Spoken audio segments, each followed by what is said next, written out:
আবারও ধেয়ে আসতে চলেছে বৃষ্টিপাত দক্ষিণবঙ্গের ওপরে। নতুন করে আবহাওয়াতে পরিবর্তন হয়ে গেছে। বাংলাদেশ এবং পশ্চিমবঙ্গ এবং বঙ্গোপসাগরের উপকূলে তৈরি হয়েছে নতুন করে ঘূর্ণাবর্ত।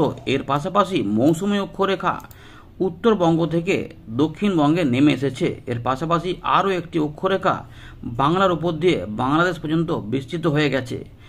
এইগুলির ফলে আজ বৃষ্টিপাত কিন্তু অনেক জায়গাতে হবে। বৃষ্টিপাতের মেঘ কবে থেকে কমে যাবে, কবে থেকে পরিষ্কার আকাশ দেখে যাবে, এটা অনেকে জিজ্ঞেস করছেন। আমরা সেটা তো জানাবো এই ভিডিওতে। তবে ডিবিসি থেকে জল ছাড়া এখনও চলছে। আজ কোথায় কোথায় কেমন বৃষ্টিপাত হতে পারে সেগুলো দেখাবো। কোথাও কোথাও ঝেঁপে জোরদার বৃষ্টিপাত হওয়ার চান্স আছে কিনা সেটাও দেখাবো। উত্তরবঙ্গে আবারও কিন্তু মৌসুমী অক্ষরেখা উঠে যাবে, যার ফলে ভারী অতি ভারী প্রবল বর্ষণ দেখা যেতে পারে। আজ আপনি বৃষ্টিপাত পেলে কমেন্টে জানাবেন। দিনভর আকাশ কেমন রয়েছে, আপনার এলাকায় কেমন দেখতে পাচ্ছেন কমেন্টে জানাবেন।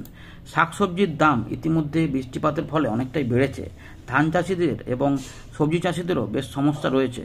এরপরে কি পরিবর্তন হচ্ছে সেটা দেখাবো। চলুন প্রথম আমরা দেখে নিই আবহাওয়া দপ্তর কী বলছে, তারপর আমরা এখানে ফেরত আসবো। ইতিমধ্যে বিভিন্ন জায়গাতে কিন্তু দক্ষিণবঙ্গে আমরা বৃষ্টিপাত লক্ষ্য করতে পারছি। এই যে র্যাডারে দেখতে পাচ্ছেন এরকমভাবে বৃষ্টিপাত বিভিন্ন জায়গাতে হচ্ছে, সেগুলো কিন্তু মাঝে মাঝেই পরিবর্তন হবে। এই ছবিগুলি পরিবর্তন হবে। যখন আমরা আপনাদের দেখাচ্ছি তখন কিন্তু দক্ষিণবঙ্গের বিভিন্ন জায়গাতে ছড়িয়ে ছিটিয়ে বৃষ্টিপাত চলছে। সেটা বাংলাদেশেও রয়েছে, ঢাকা, খুলনা, বরিশাল বিভাগে। এর পাশাপাশি আমাদের ঝাড়খণ্ড রয়েছে, উড়িষ্যা রয়েছে এবং গাঙ্গেয় পশ্চিমবঙ্গ রয়েছে। আগে পরে করে কখনো থামছে, কখনো মেঘাল আকাশ হচ্ছে, এরই মধ্যে কোথাও কোথাও বৃষ্টিপাত নেমে পড়ছে। এইভাবেই থাকবে।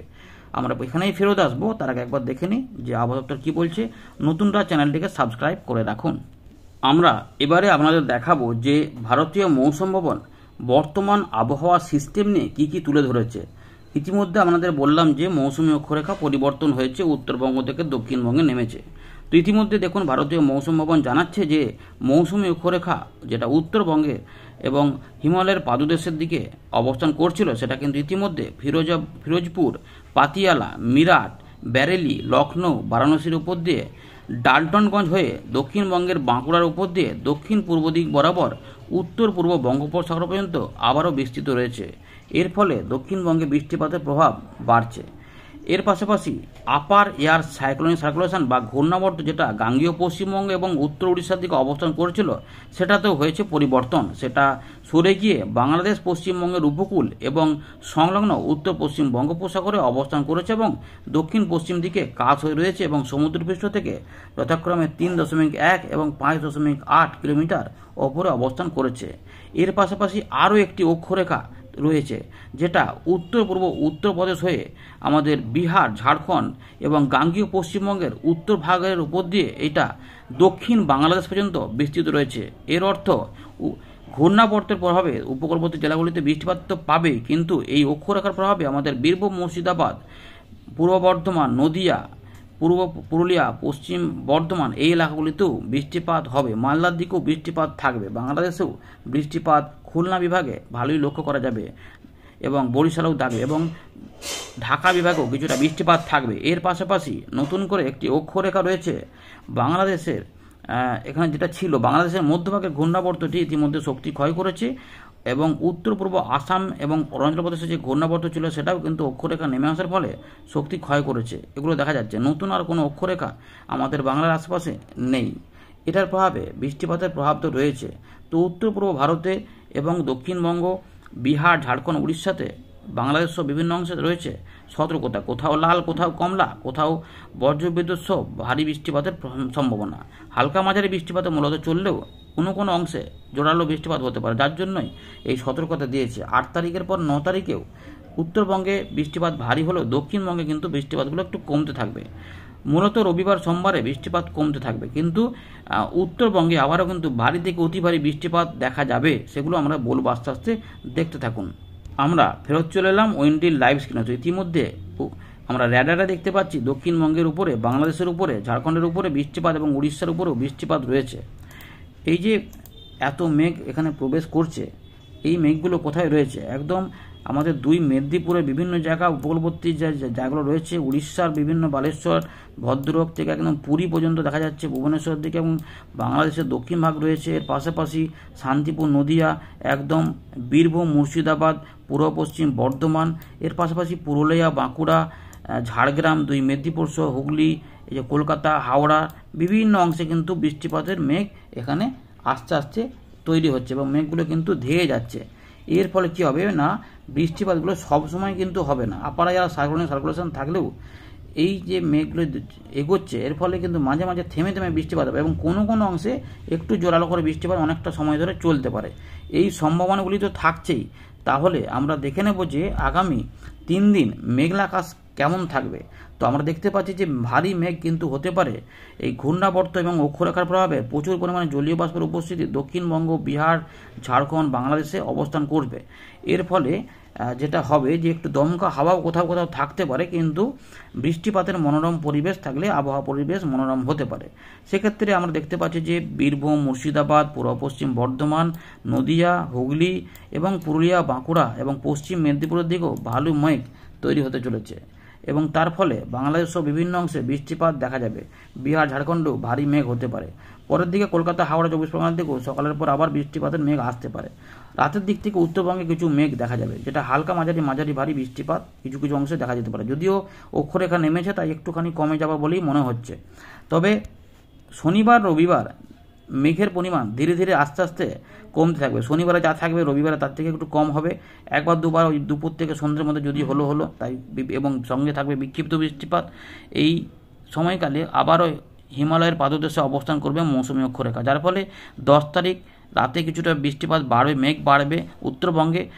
সোমবারও আমাদের দক্ষিণবঙ্গের দুপুর থেকে সন্ধ্যের মধ্যে 1-2বার বিক্ষিপ্ত বৃষ্টিপাত কোথাও হতে পারে। এলাকা কিন্তু অনেকটাই কমে যাবে, ব্যাপ্তি কমে যাবে। আর 11 তারিখ রাত থেকে 13 তারিখ রাত পর্যন্ত উত্তরবঙ্গে রাত থেকে বিশেষ করে সকালে ভারী মেঘ তৈরি হবে, পাহাড়ি অঞ্চলে আবারও ভাসাবে, ফলে নদীর জলস্তর আবারও কিন্তু বাড়বে। তাই সিকিম, ভুটান, দার্জিলিং, কালিম্পং, জলপাইগুড়ি, আলিপুরদুয়ার, কোচবিহার ওই অংশগুলিতে এই 10 তারিখ রাত, 11 তারিখ রাত এবং 12 তারিখ রাত থেকে 13 তারিখ সকালের মধ্যে একটা জোরালো বৃষ্টিপাতের প্রভাব থাকবে। তারপরে আবার একটু কমতে শুরু করবে, কারণ বঙ্গোপসাগরে ঘূর্ণাবর্তের প্রভাব থাকবে এবং নিম্নচাপ হতে পারে, যেটা অন্ধ্রপ্রদেশ, উড়িষ্যার দিকে যেতে পারে। কিন্তু এই সময়কালেও বিক্ষিপ্ত হবে, 2-1বার বৃষ্টিপাত দক্ষিণবঙ্গ, বাংলাদেশে আবারও অবস্থান করবে। এইরকম মেঘ আমরা দেখে নিলাম। এর ফলে বৃষ্টিপাতগুলো আজ কোথায় কেমন থাকবে সেটা আমরা দেখাবো। পরবর্তী আপডেটে আরও কিছু নতুন আপডেট আপনাদের দেখাবো, কিন্তু আপাতত যে বৃষ্টিপাতের ব্যাপারটা বলা হচ্ছে, দুপুর থেকে রাতের মধ্যে বিভিন্ন অংশে বৃষ্টিপাত হতে পারে। ইতিমধ্যে মাঝে মাঝে বৃষ্টিপাত হবে, কিন্তু কোনো কোনো অংশে একটু ভারী বৃষ্টিপাত, জোরদার বৃষ্টিপাত হতে পারে। সম্ভাবনা থাকবে রাঁচি, জামশেদপুর, ঝাড়খণ্ড, এই ধানবাদ এবং দেওঘর পর্যন্ত এলাকাতে হবে। তাই দামোদরের উচ্চ অববাহিকায় আবার কিছুটা বৃষ্টিপাত বাড়বে এবং বিহারের দিকেও কিছু ভারী বৃষ্টিপাত থাকবে। তাই ড্যামগুলির জলস্তর যে বাড়ছে এবং তারা লাগাতার ছাড়ছে, সেটা কিন্তু চলে থাকবে। তাই দক্ষিণবঙ্গের বন্যা কবলিত বা জলমগ্ন বা প্লাবিত এলাকাগুলিতে এখনই পুরোপুরি সুরাহার উপায় নেই। যেগুলো ডিবিসির জলের মধ্যে দিয়ে পুষ্ট হয়, সেগুলো কিন্তু ওইভাবেই থাকবে, নদীর জলস্তর বেড়েই থাকবে। এছাড়াও ময়ূরাক্ষী, ভাগীরথী, এগুলো নদীর জলও বেড়ে রয়েছে, ফলে এবং তার ফলে কোথাও কোথাও জলমগ্ন পরিস্থিতি যেগুলো রয়েছে সেগুলো থাকছে। আর অতিরিক্ত বৃষ্টিপাতের ফলে কলকাতা, হাওড়া, হুগলি, 24 পরগনা বিভিন্ন অংশে যেগুলো জলমগ্ন ছিল, সেগুলো একটু আধটু করে কখনো কখনো কমে যাবে, আবার কখনো কখনো বেড়ে যাবে কিছু সময়। এগুলো কিন্তু চলতে থাকবে। তবে শনিবার, রবিবার থেকে সেগুলো খামতে দেখা যাবে। এর ফলে যে বৃষ্টিপাতটা হবে, আমরা দেখতে পাচ্ছি যে মুর্শিদাবাদ, নদিয়া, বীরভূম, পুরুলিয়া, পশ্চিম বর্ধমান এবং পূর্ব বর্ধমান, তার সঙ্গে কিছুটা বাঁকুড়া এবং হুগলি, এই জায়গাগুলোতে কিন্তু বৃষ্টিপাত ঘুরিয়ে ফিরিয়ে হবে। কিছুটা বৃষ্টিপাত ঝাড়গ্রাম এবং পশ্চিম মেদিনীপুর দেখা গেলেও আমাদের উত্তর 24 পরগনা এবং সংলগ্ন যে আমাদের কলকাতা রয়েছে, তার পাশাপাশি দক্ষিণ 24 পরগনা বিভিন্ন অংশেও কিন্তু একদম বৃষ্টিপাত একদম থাকবে না তেমনটা নয়। কিন্তু কলকাতা, খড়দা, পানিহাটি, চন্দননগর, হাবড়া, এই সিঙ্গুর, মাসাট, এগুলোতে কিন্তু বৃষ্টিপাতের সম্ভাবনা থাকবে। এর পাশাপাশি বৃষ্টিপাত থাকবে বাংলাদেশের রংপুর যশোর, লহগড়া, এদিকে মেহেরপুর, শৈলকুপা, পাবনা, রাজশাহী, এগুলো তো থাকবে। তাই মুর্শিদাবাদ, বীরভূমের বিভিন্ন জায়গাতে বৃষ্টিপাতের পাশাপাশি ওই আশেপাশে এলাকাতেও থাকবে। ঝাড়খণ্ডে এই বৃষ্টিপাতটা অব্যাহত থাকবে।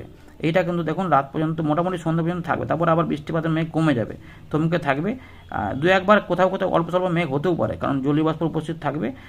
ছবিগুলোর সঙ্গে বাস্তবে মিল পাবে না। রাত থেকে সকালে আবার একবার বৃষ্টিপাত ঢুকবে এখানে, তাই কোথাও কোথাও উপকূলের দিকে, আবার কোথাও কোথাও পশ্চিমের দিকে হতে পারে। কিন্তু রাত থেকে সকালে উত্তরবঙ্গে হালকা মাঝারি বৃষ্টিপাত থাকবে। যেহেতু মৌসুমি অক্ষরেখা নেমে গেছে, তাই খুব বেশি বৃষ্টিপাত হবে বলে মনে হচ্ছে না। কিন্তু যেটা হবে, যেহেতু এই জায়গা থেকে আবার অক্ষরেখাটা উঠবে এবং ঘূর্ণাবর্তের প্রভাবে জলীয়বাষ্প থাকছে, তাই কাজে লাগিয়ে শনিবারে 2-1 পশলা বৃষ্টিপাত বিক্ষিপ্তভাবে হবে। মূলত হালকা বৃষ্টিপাত, ভারী বৃষ্টিপাতের চান্স কিছু নেই। সামান্য কিছু বজ্রবিদ্যুৎ অ্যাক্টিভিটি দেখা যেতে পারে, কিন্তু সেটা অতিরিক্ত হবে না। তবে যেটা হবে, শনিবার রাত এবং রবিবার রাত, সোমবার রাত, এগুলোতে কিন্তু উত্তরবঙ্গের যে জেলাগুলি রয়েছে এখানে কিন্তু বৃষ্টিপাতগুলো বাড়বে। আলিপুরদুয়ার, যখন দিনের বেলার দিকে যেমন থাকছে না, আবার সন্ধ্যে রাত হবে, আবার বৃষ্টিপাত এখানে আলিপুরদুয়ার, কোচবিহার, জলপাইগুড়ি, দার্জিলিং, কালিম্পং, বিহারের উত্তর ভাগের পাশাপাশি সিকিম, ভুটান, এগুলোতে বৃষ্টিপাত বাড়বে। এবং এটা যেটা সবথেকে বেশি হবে সেটা হচ্ছে 11 তারিখ রাত থেকে, 11 তারিখে রাত থেকে 12 তারিখ, এবং তার সঙ্গে দেখুন এই যে বৃষ্টিপাত বাড়ছে, আবার একটুখানি সামান্য কমে গেল মোটামুটি, আবার 12 তারিখ দুপুর পর্যন্ত হওয়ার পর আবার দেখা যাবে দুপুর 12 তারিখ রাতের দিক থেকে আবার কিছুটা বৃষ্টিপাত জোরালো ঢুকে পড়বে, এবং এই রেঞ্জটাতে বৃষ্টিপাত থাকবে। ফলে এখানে আবার জলমগ্ন পরিস্থিতি যে হবে, পাহাড়ি অঞ্চলে নদ নদীগুলির জলস্তর বাড়বে সেটা বোঝা যাচ্ছে। তাই পর্যটন ক্ষেত্রগুলিতে একটু সমস্যা হতে পারে, এগুলো কিন্তু থাকছে। এটা হয়ে গেল 13 তারিখ। 14 তারিখের দিকে এগুলো আবার কমে যাবে, কারণ বঙ্গোপসাগরে ঘূর্ণাবর্ত তৈরি হবে, নিম্নচাপ তৈরি হবে। দক্ষিণবঙ্গে এই 11-12-13 দেখুন একটু বৃষ্টিপাত ওই একবার দুবার করে আসবে। মূলত রোদের দেখা মিলতে শুরু করে দেবে এই সময়কালে, চাষি ভাইদের কিছুটা উপকার হবে। আর ওই একবার দুবার করে দুপুর বিকেল থেকে সন্ধ্যের মধ্যে সামান্য বৃষ্টিপাত থাকবে। যেমন 13 তারিখে দেখা যাচ্ছে আবার বজ্রগর্ভ মেঘ তৈরি হবে। খুলনা, বরিশাল, ঢাকা, চট্টগ্রাম, ত্রিপুরা, মিজোরাম, কলকাতা, হাওড়া, হুগলি, যেগুলোতে বৃষ্টিপাত, 24 পরগনা, এদিকে মেদিনীপুর, এদিকে বৃষ্টিপাতগুলো আবার আসবে। হয়ে গেল, আবার এরপরে কমে গেল, কারণ নিম্নচাপটা যেহেতু অন্ধ্রপ্রদেশ এবং উড়িষ্যার দিকে একটু বৃষ্টিপাত ঢালবে, দক্ষিণবঙ্গে অনেকটাই কমে যাবে। এগুলো চলে যাওয়ার পরে আবার একটা নিম্নচাপ ক্ষেত্র তৈরি হতে পারে, সেটা পরিবর্তন দেখাবে মাঝে মাঝে, কিন্তু ওটা আবার আসতে পারে। তার ফলে উড়িষ্যা, গাঙ্গেয় পশ্চিমবঙ্গে তৃতীয় সপ্তাহের শেষ ভাগের দিক থেকে আবার বৃষ্টিপাত এখানে প্রবেশ হবে। সেটা কি হবে না হবে পরে জানানো হবে। আপাতত ধন্যবাদ।